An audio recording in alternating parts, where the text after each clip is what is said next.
Does this feel like a dream come true to you? It does. This is the first time I've felt butterflies. Wow. In a very, very long time. This is the first time I felt nervous. Nerves. It's exciting. It's fun. I have a lot of great people that are supporting me. My lovely wife being, first and foremost, and it's exciting to be able to have the energy to put into something that's going to give me what I put into it back. That was CM Punk with our Ariel Helwani on Saturday, immediately after the announcement that he would be joining the UFC, and he joins me now here on Fox Sports Live. Now that the initial buzz has sort of worn off, Punk, if I can call you Punk, how do you feel right now, a week later? I still feel awesome, except don't ever make me listen to myself talk ever again. I don't ever want to hear that. I feel great. I feel absolutely great. Saturday, you mentioned you stayed away from your Twitter feed, which absolutely blows my mind because I just can't do that kind of thing. Have you had a chance to check it now, see some of the reaction? And if you have, what's your thoughts on that? I scrolled through it maybe once or twice, and nothing surprises me anymore. Actually, I'm more surprised at the volume of positive tweets and comments, especially from a lot of the fighters. I think that is very telling. It's very awesome. Okay, so you mentioned that. Give me some examples. Any specific fighters that you admire that you've heard from?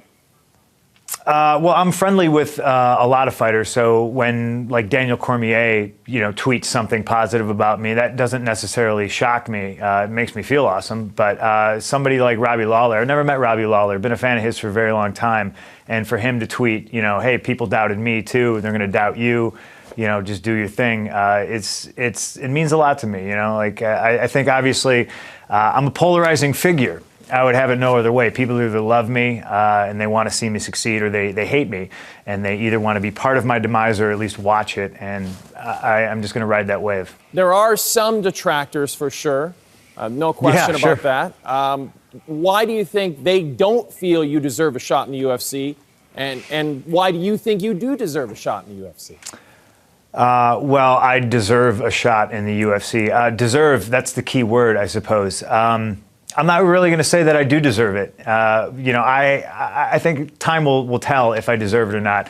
Respect has to be earned, not just given. I very much understand that. And I understand the perspective of a lot of the fighters. And some of them are just trying to jump on the bandwagon too, like call names, pick fights. That's what they're supposed to do. That's the fight game, and I appreciate that. So, I just roll with the punches. I'll take all the positive stuff and leave all the negative stuff behind. You're putting a lot on the line here, though. You're so successful in the WWE. Is any part of you afraid of failing in the sport?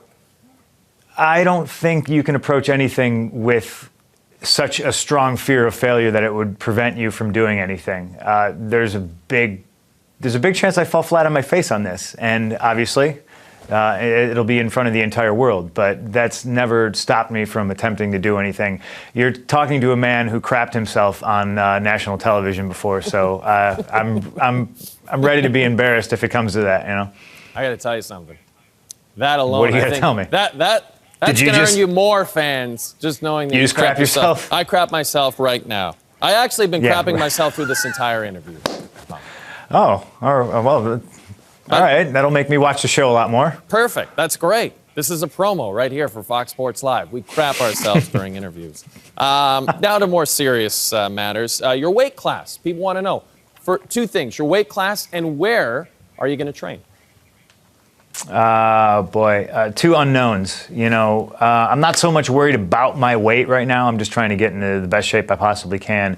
We're probably looking at 185. I've been called out, I think, by flyweights, bantamweights, featherweights, lightweights, and everybody in between, all the way up to heavyweights. So I suppose everybody either needs to start bulking up or slimming down if they want to fight me at 185. It's probably going to be middleweight. As far as where I'm going to train, that one I'm not sure about.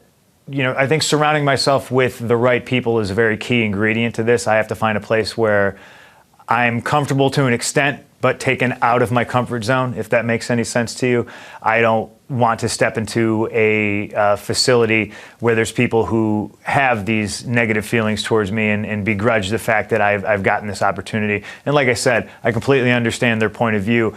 I just don't need to be training with somebody who's actively going to be trying to hurt me. You know, I think I have a lot to offer MMA. I am going to be an awesome student, and I want to learn as much as I possibly can from a multitude of different people. Sticking close to home, Chicago is very important to me, and that kind of narrows it down, but I'm also willing to sacrifice and move, go somewhere else.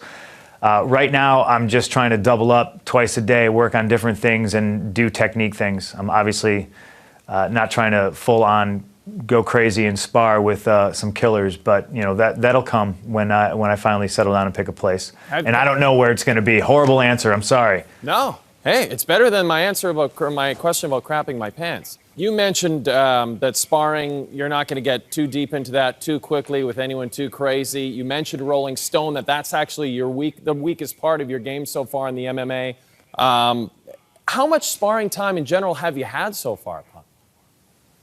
Well, I mean, like full-blown sparring, like going in there and doing the most simulated thing you could do besides stepping into an octagon. Right. I've only done that with some inexperienced people just a few times. So there's definitely, I mean, you said it. I mentioned in the Rolling Stone article that striking would be my biggest weakness. So you know, when I say sparring with killers, there's a lot of guys out there that are amazing at striking, and I would love to learn from them, but I'm not going to be sparring with them, you know, within the next 15 minutes or anything like that. That's a good thing, because I'm going to keep you around for the next 15 minutes, so that would mean you're sparring with me. Brazilian Jiu-Jitsu, though, that's something you are comfortable with. What's your current belt ranking? Well, I've never even gotten my blue belt. I've trained so infrequently with Henner. I've never been Henner Gracie out in Torrance, California. I've never been. It's just nothing that's come about, and I know that draws a giant target on my face, but I welcome that. I kind of tell everybody that I'm a white belt for life anyway. I'm always going to be learning, and I'm never going to try to throw that in somebody's face like, oh, I'm a blue belt. That means you're a white belt and you suck. I think a lot of people look at me in that respect, and I understand why they think negatively of that, but I got to be me. Okay. I want to switch gears again. You're a huge Cubs fan. Ken Rosenthal, our Major League insider, broke the news yesterday. John Lester, he is going to your team. Joe Madden is so excited. He said it's the most exciting moment since his grandson was born. For you as a Cubs fan, it's been a long time with a lot of losing. How excited are you to get this star lefty? I'm pretty excited. You know, I was excited to get Joel Madden, and now I'm excited to get Lester. And it seems like a lot of key players are popping into place, but I am a firm believer in the Back to the Future prophecy where the Cubs win the World Series in 2015. So I am that guy that is going to say that this is, next year, it's our year. Right. Was it Miami, I think, in Back to the Future? The Miami Gators. Right. The Miami Gators. They probably should have. So we just got to change the name of the Marlins. We just got to change the name of the Marlins, and we're all good. Yeah, we'll all be riding hoverboards. And then the Blackhawks. We know you're a big Blackhawks fan. Great start to the season. I'm gonna get deep with you. Brad Richards, veteran center, joins the team. He's been great. He's had a couple of down years. Comes to the Hawks, he fits in beautifully. What is it about this team that allows a veteran like that to just come in and fit in seamlessly with guys like Taves and Kane?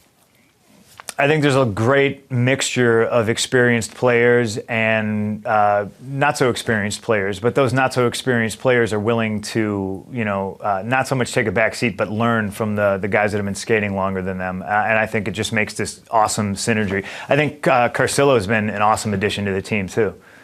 Carcillo, I feel like, could eventually be in the UFC. I don't know how you feel about that. I would corner that, man. Absolutely. You stick around for a little bit. We're going to talk to you a bit more about your UFC debut and everything that's going to happen with you. Plenty more from CM Punk right here on Fox Sports Live coming up.